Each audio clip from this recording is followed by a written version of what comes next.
My name is Alan Phelps. Thanks for joining my session. This session is entitled Understanding the Impact of Foreign Influence Activities on Research Programs. And as I said, my name is Alan Phelps. I'm the CEO of Trust Farm LLC.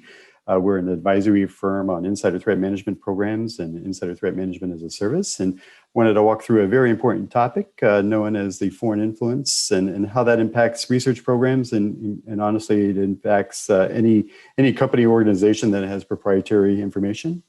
It's applicable to all organizations that may have information that they would like to protect from outsiders.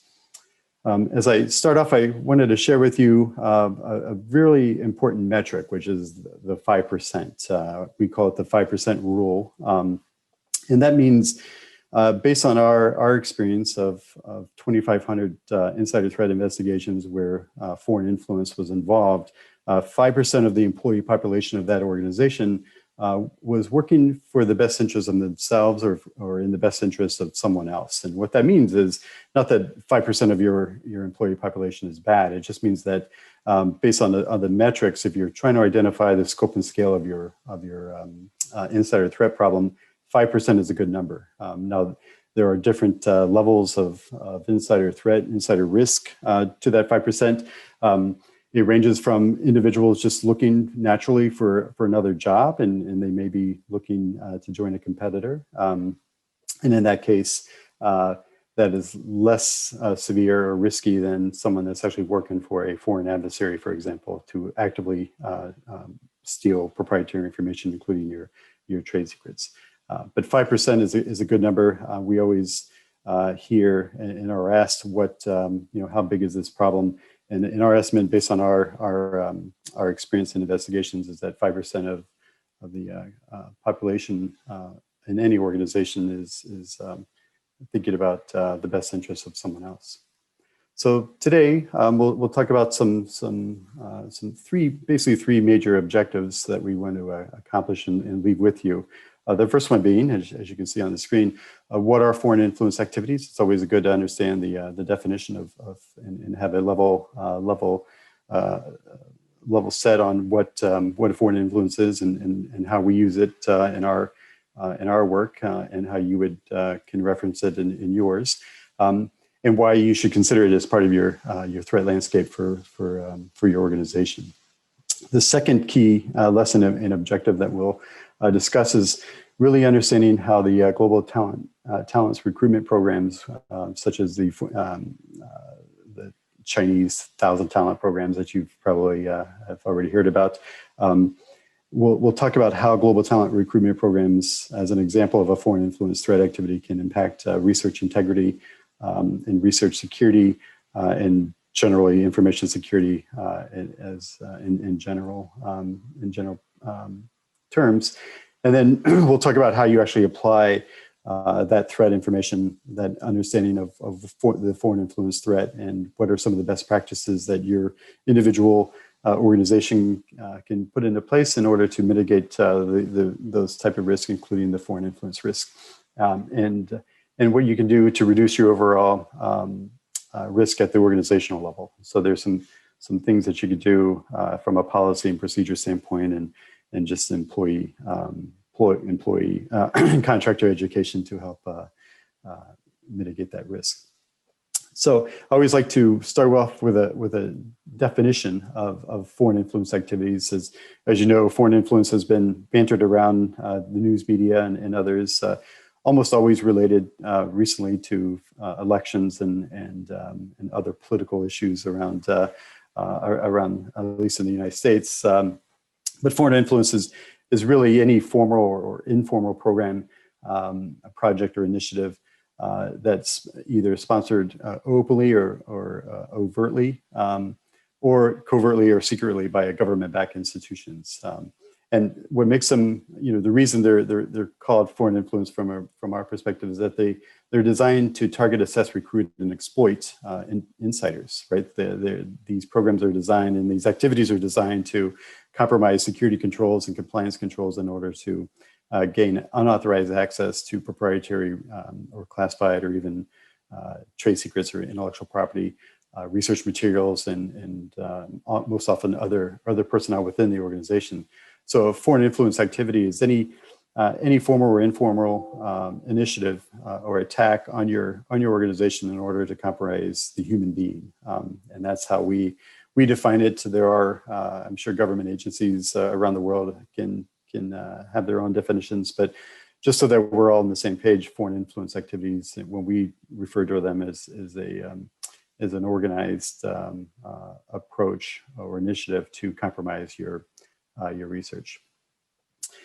And it's the human element that makes it a little different. Obviously, cybersecurity and information security all have some sort of insider threat component to their programs, but they may not actually have the foreign influence threat or risk on their assessments. And the reason we think it's an incredible important area not to ignore is that foreign influence focuses on the integrity of the individual or the human being. So you can have the best malware and the firewalls and all the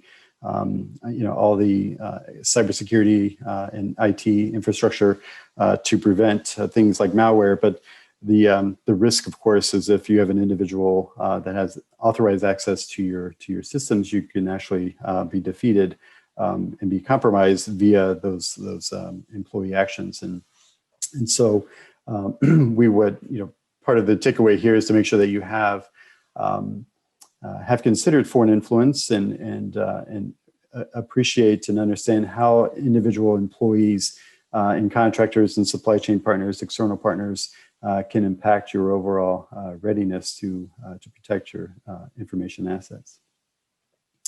So one of the top examples or most prolific examples of a foreign influence activity that we can talk about in your, I'm sure in your work that you've have at least heard about talent programs or talents programs as they're often referred to.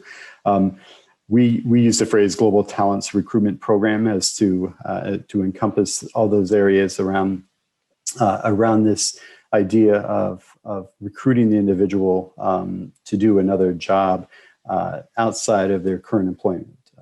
And so from a definition standpoint, you'll hear the words talents, and it refers to those foreign influence activities that promote the recruitment of researchers or employees, contractors, or external partners working in academic, corporate, and government sectors to gain unauthorized access to innovative research programs and projects. And again, talents is a sort of a shortened form for global talent recruitment programs. And so as you think about this risk and this threat, if you hear the term talents, it basically refers to that foreign influence program that related to a global talent recruitment program.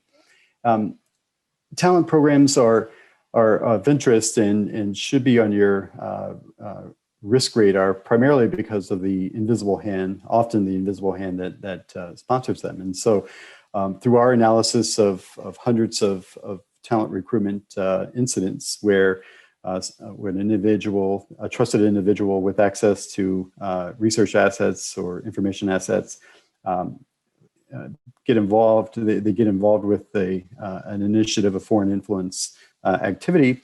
And when we dissect that and understand really what had occurred, it's almost always sponsored by a government or a military organization interested in leapfrogging technologies through IP theft and misappropriation. So as you've probably have seen in the headlines around the world, that the talent recruitment programs will lead to a theft of a research asset or an information asset with the underlying goal from the sponsoring insider threat or the foreign influence threat actor.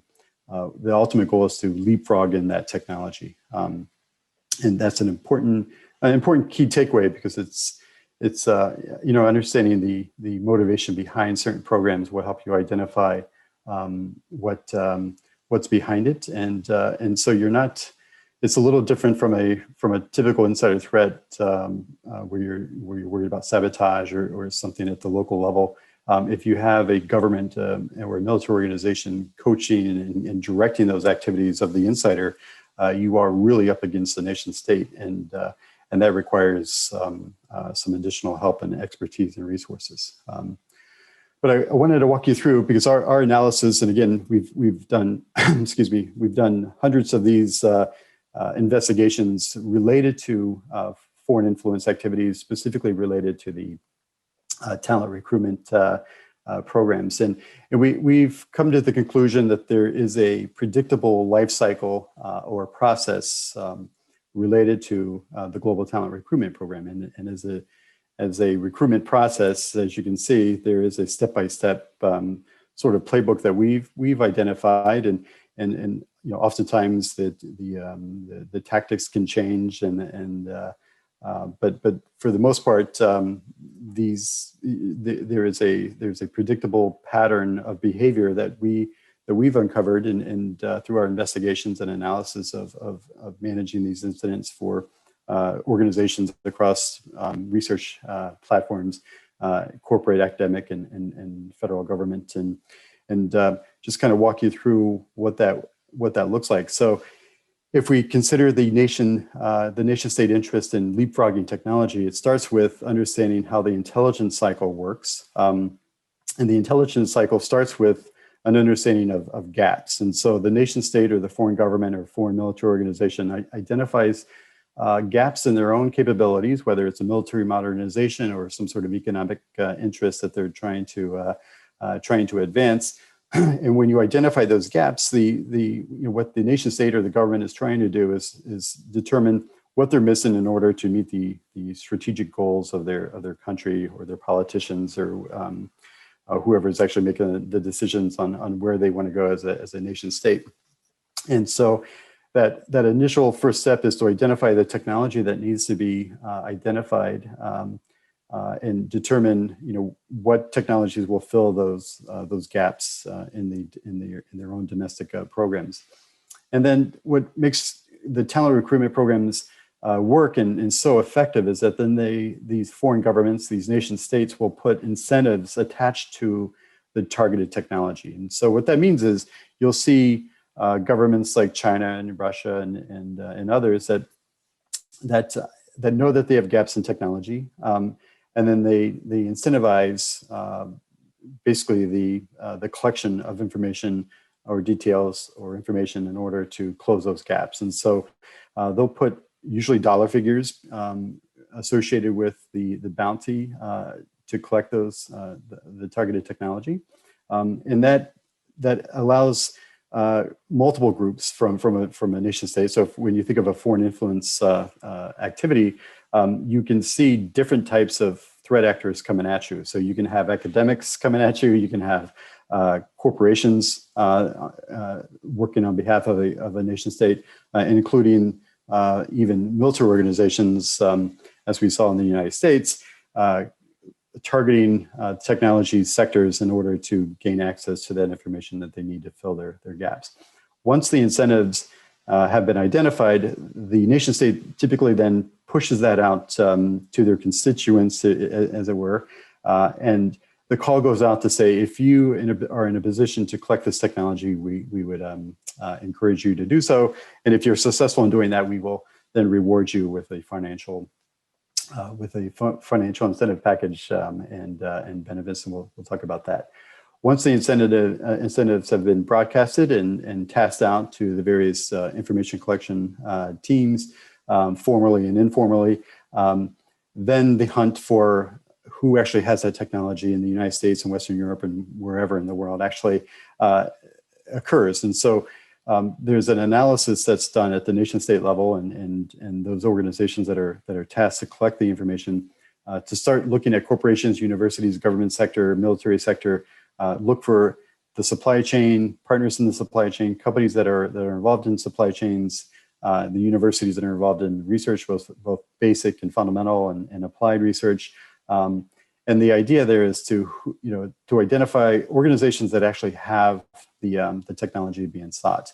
Once they identify the organization that owns that technology or has access to a supply chain that ultimately leads to the targeted technology, then they'll start looking at the individuals. Again, the talent recruitment program it only works if you can find an individual willing to participate in the information collection platform. And so the idea is once you understand what organization has it, then you use social media and other ways and other open source and alumni associations and other ways to identify who's actually working at those organizations. And so we see a lot of attack and approaches to targeted organizations through the social media accounts of individuals working for that organization. So it's, as you think about your information security or your cybersecurity policies and procedures, one of the things to consider is to make sure that you train your employees and your contractors and your supply chain partners not to put too much information out on their social media related to the proprietary or protected information at work. And so oftentimes we find good old-fashioned trade secrets and intellectual property sitting in the social media accounts and postings of employees who ultimately should have known better not to do that. The reason you want to prevent that is that we know that nation states and foreign influence activities actually look at those social media accounts to identify those individuals that have access. And of course, social media allows them direct access and communication opportunities to reach out and start the recruitment process in earnest. And once an individual gets recruited into a talent program, often they're tasked with and rewarded with identifying others within their organization or parallel organizations that could provide similar or complement the information collection process. And so we begin to see, if you analyze enough of these incidents, you start seeing one talent recruitment member start recruiting other talent recruitment members, or they start hiring folks to join them in their lab in the US or wherever it may be, in order to expand the number of individuals with access to the targeted information. And so it really becomes a network recruitment process. And so our guidance is if you actually do find someone that has been recruited by a talent recruitment program, that's usually a good indication that there's going to be others within your organization. So that 5% rule kind of comes into play, because if you have a single talent recruit, that probably means you have one or more that are working against you.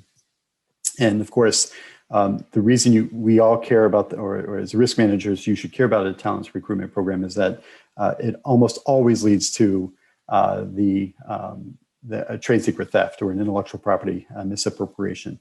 And we'll talk about that in a second. So the talents, when you interview enough of these, and I've been in a position both in my corporate career and my advisory and consulting career to do a lot of these investigations, to include actual interviews of subjects of interest and individuals that have been alleged to have been recruited by a foreign influence activity, including the global talents, and it's always a mix of personalities as far as was that person witting of that relationship?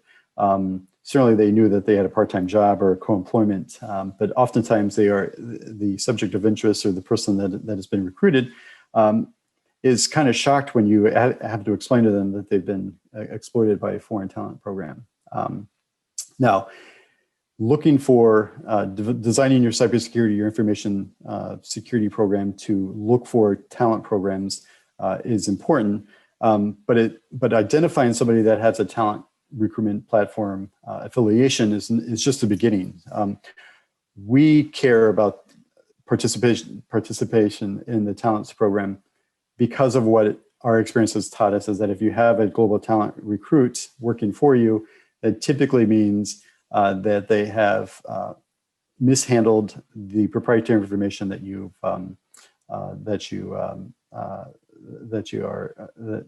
organization has invested in. And so out of the 2,500 investigations that we've been involved with, either directly or in a consulting role, every single time we've seen a talent recruit, we see them see those individuals uploading, downloading, printing out, basically mishandling the proprietary and protected information from their employers. And again, I'll reiterate, the reason you care about the Global Talent Program is not because you don't want to lose your employees, which is obviously something very few organizations want to do. But most importantly, it's an indicator that they're probably misbehaving. There's some misbehavior related to how they're handling your proprietary information. So how many talent programs are there?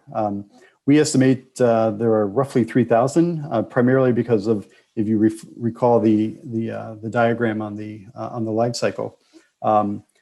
Every time where we see an incentive put out by a nation state, we see many organizations coming after that same target. And so the global talent recruitment's, it's a very large, it's not just a single entity that's coming after your organization. There are literally hundreds or thousands of organizations that are trying to, or individuals trying to get access to your proprietary information. We have analyzed what type of technologies that they're looking for. So if you look at the U.S. critical technology or critical infrastructure functions, and you look at what is being targeted by the global talent recruitment programs, it's almost an identical match. And so, defense and national security, banking and finance, food, the food supply chain, utilities, water, the classic critical infrastructure are almost always involved in being targeted by the foreign influence activities. And if you're wondering if you're part of an organization and you're trying to figure out if you're actually being targeted by such a foreign influence program like the Talents program, if you happen to work or are involved in the supply chain of any of those critical infrastructure sectors, there's a good chance that you are being targeted or will be targeted. And so you have to assume then from a risk management perspective that there's a likelihood that you would be a target of a foreign influence attack. And we have found it in almost all of the sectors listed there on the screen. And so, and again, one of as a risk manager, one of your jobs is trying to keep an eye out on things that might surprise you and make sure that your security controls and your compliance controls are such that you can identify issues that pop up sooner rather than later, so that you can remediate and manage that risk properly. I always like to share tactics, techniques, and procedures because I think it's a really important thing to do. And we do see a difference between the China or the Chinese talent recruitment programs versus, say, the Russians or the Iranian talent recruitment programs. The main difference, and there are other countries that come after advanced technologies. I just highlight those three countries because they seem to be the dominant players that we run across. And I would estimate 85 to 95% of all talent recruitment activities seem to benefit China. That's not an assessment against the country. It's just the fact is that I think it's a numbers game. There's so many talent recruitment programs coming out of China that it only makes sense that the number of recruits that are participating would be benefiting the government of the PRC. The main difference that we see from an analytical perspective between the Chinese talent programs and the Russian and Iranians is that the Russian and Iranians act more like spies. And so what I mean by that is when they identify somebody with access to information of interest, we see them moving more to a covert relationship so that the relationship is protected from outside observers. We don't see that on the Chinese behavior, the China talent programs. That behavior seems to be a numbers game, again, where there's so many people involved that they're really, from a risk security standpoint, an operational security standpoint, there doesn't seem to be a fear of being discovered. Certainly, you don't want anyone to get in. I assume that they don't want their talent recruits to get indicted or prosecuted. But the reality is that there's so many people involved in these talent programs is that if you lose one, you probably have, I don't know if there's ever been an estimate, but there are many more that have access to the same information. So there's this idea that there's power in numbers. And so really understanding where to look and identifying where to put your resources is pretty critical to match that risk. There is a wolf pack, what I call the wolf pack nature to talents and the talent recruitment programs. In that, and this is just a graphic that I'll share with you. This is an investigative chart relationship based visualizer that allows you to help visualize how big this problem is. And so the target in the center of this graphic represents a targeted company. Outside, there are smaller targets. Those are professional associations. Those are university alumni associations, professional groups. And the little dots around all of those are individual insiders, if you will. And so if you happen to be the center of attention, so if you have a really great technology, or if you're involved in an advanced technology field that is of great interest to nation states, you will see multiple people, multiple entities trying to gain access to your networks and to your information. And so when you think about how big the insider threat program is based on foreign influence, I hope that you recall this, because this is a really typical graph that we come up with once you start identifying individuals involved. And so what, like I mentioned previously, is that if you have one global talent program member that have been someone insider that you trusted that got recruited by a global talent recruitment program, you probably have many more that you haven't seen. So it's kind of a lead indicator. So if you do discover this risk within your organization, it's really important that you take a look left and right and to see who else may be involved. So some other examples of foreign influence activities. Most is just a massive volume of activities. If you can just imagine how many folks are coming after your information. There's just so many ways to lose intellectual property these days. But one of the things that they have in common are the goals to advance political, military, and/or commercial objectives at the expense of others. It's always cheaper to steal a technology than it is to innovate it from scratch. And so we see that activity all the time. As I mentioned, social engineering, the LinkedIn hunting, if you will, of your insiders is occurring daily. There are more formal social outreach programs, cultural outreach programs that are authentic and legitimate, but oftentimes can have a secondary purpose, which in most cases advances the belief system of a foreign power. We see lots of foreign influence activities related to mergers and acquisitions, venture capital funding, and other financial investments. And so if you're a great researcher, or if you're working on something really important, and you have trouble finding capital funding to commercialize your idea, or just seek good old-fashioned research funding, we see researchers that are highly capable reaching out to go find the money that they're looking to go get.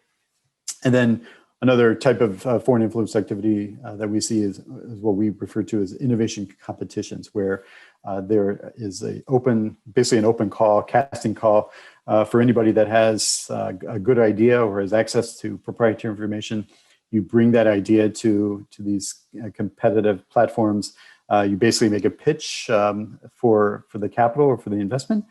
During that process, of course, you have to share your secret sauce or your trade secrets, and so it's a risky behavior. Sometimes they get investment, sometimes they don't. But in all those cases, you have to share your proprietary information, sometimes without any return. So, what's the impact?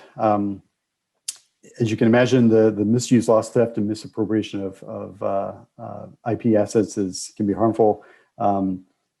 Primarily because most organizations rely on information assets to be competitive or to remain as an ongoing entity. So it's important that we understand that if a foreign influence activity occurs and you have someone that misuses or steals your intellectual property, there's always a problem with that and consequences that go along with that. The coercion of trusted researchers, that's once you lose the ability to trust your particular employee, unfortunately, it's hard to get them back on track. It's not impossible, but we often see human resources get involved once somebody has been compromised by a foreign influence activity.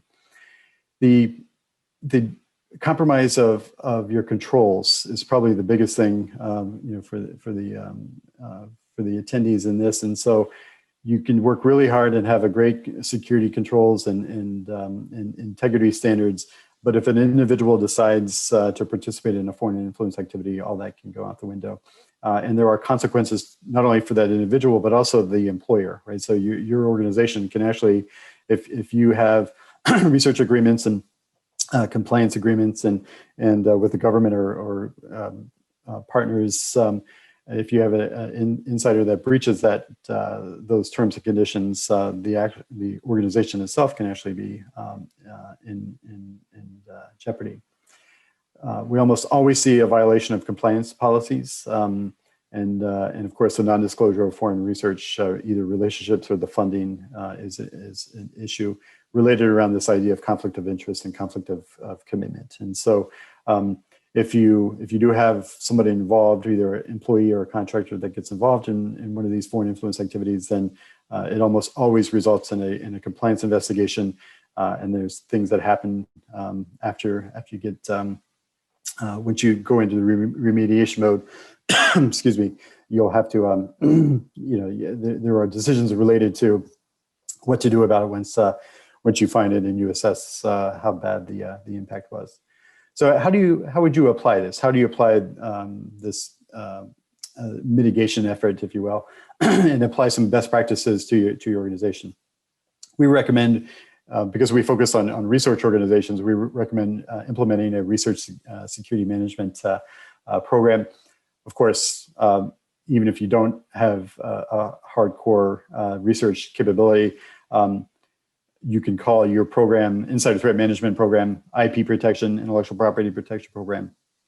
And whatever that formal name is, the idea is that you have a dedicated formal program to assess that risk, apply controls and remediation capability to take a look at how to reduce the compliance risk and how to improve and to change risky employee behaviors. That's probably the key there.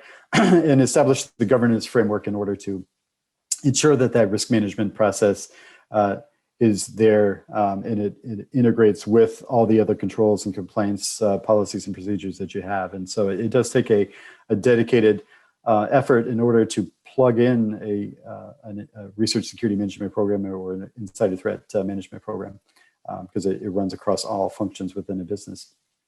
And you want to make sure that your program enhances the policies. So you just having a policy without training, for example, is sort of certainly not a best practice, because you have to prepare your employees and your contractors and your supply chain partners or your external partners.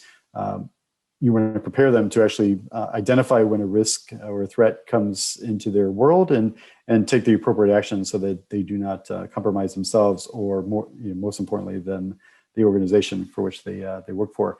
And you can accomplish that by training and building awareness around educating the workforce on foreign influence and how to avoid that. I often say when we get involved in these incidents is that this was completely avoidable. If you had an employee that was aware of the risk, if they were aware of the risk and they still did the behavior that was compromising, as an investigator, that is called intent, and so that changes the conversation moving forward. So if you have someone that intentionally harmed your organization or took advantage of their position, that's a much different conversation than somebody that accidentally went to work for a foreign power. There are some internal and external drivers that organizations have to pay attention to. Certainly, if you get federal or state research grants, those granting agencies are putting more scrutiny and rigor around how they expect the receiving the grant organization to behave, and by extension, what the expectation of the user behavior is. And so understanding what your requirements are to comply with those compliance monitoring and enforcement standards are pretty critical. there is an increasing interest in increasing stakeholder interest in research integrity from a financial and reputational stewardship standpoint. And of course, the public, for those of us in the United States, there's this idea of ensuring that our tax dollars are not being exploited by another outside country at the benefit of the taxpayer. And of course, there's been lots of headlines related to researcher misbehaviors that are driving some of the changes. So there are some internal drivers in addition to the external drivers of why an organization need to apply some best practices, and they differ by the industry or sector that your organization might be in. But in academia, for example, having an unfunded and tenure track researcher is always a bad thing. And from a corporate or government's organizational standpoint, this idea of having an internal researcher pressure to have a fair and balanced approach to risk mitigation is critical. The reason you want to apply some of these best practices kind of follows the risk mitigation practice, in that you want to reduce the likelihood and impact of intellectual property and trade secret and proprietary information loss, theft, and misappropriation. And you want to shorten the time between identifying that incident and then assessing it, responding to it, and remediating it. And for those of you that are involved in information security or cybersecurity, that is that tracks with the normal threat identification and assessment, and then responding to that incident. And of course, the goal is to make sure that you reduce the risk to the organization so that it doesn't become a victim of a foreign influence threat activity. So that's what I have today. I appreciate your attendance. Again, the key takeaways: foreign influences are real. The threat actors are out there, and it should be managed both at the organizational and individual level. There are responsibilities for both. It's a best practice to implement a research security management program or something similar to reduce that risk and identify it and respond to it effectively.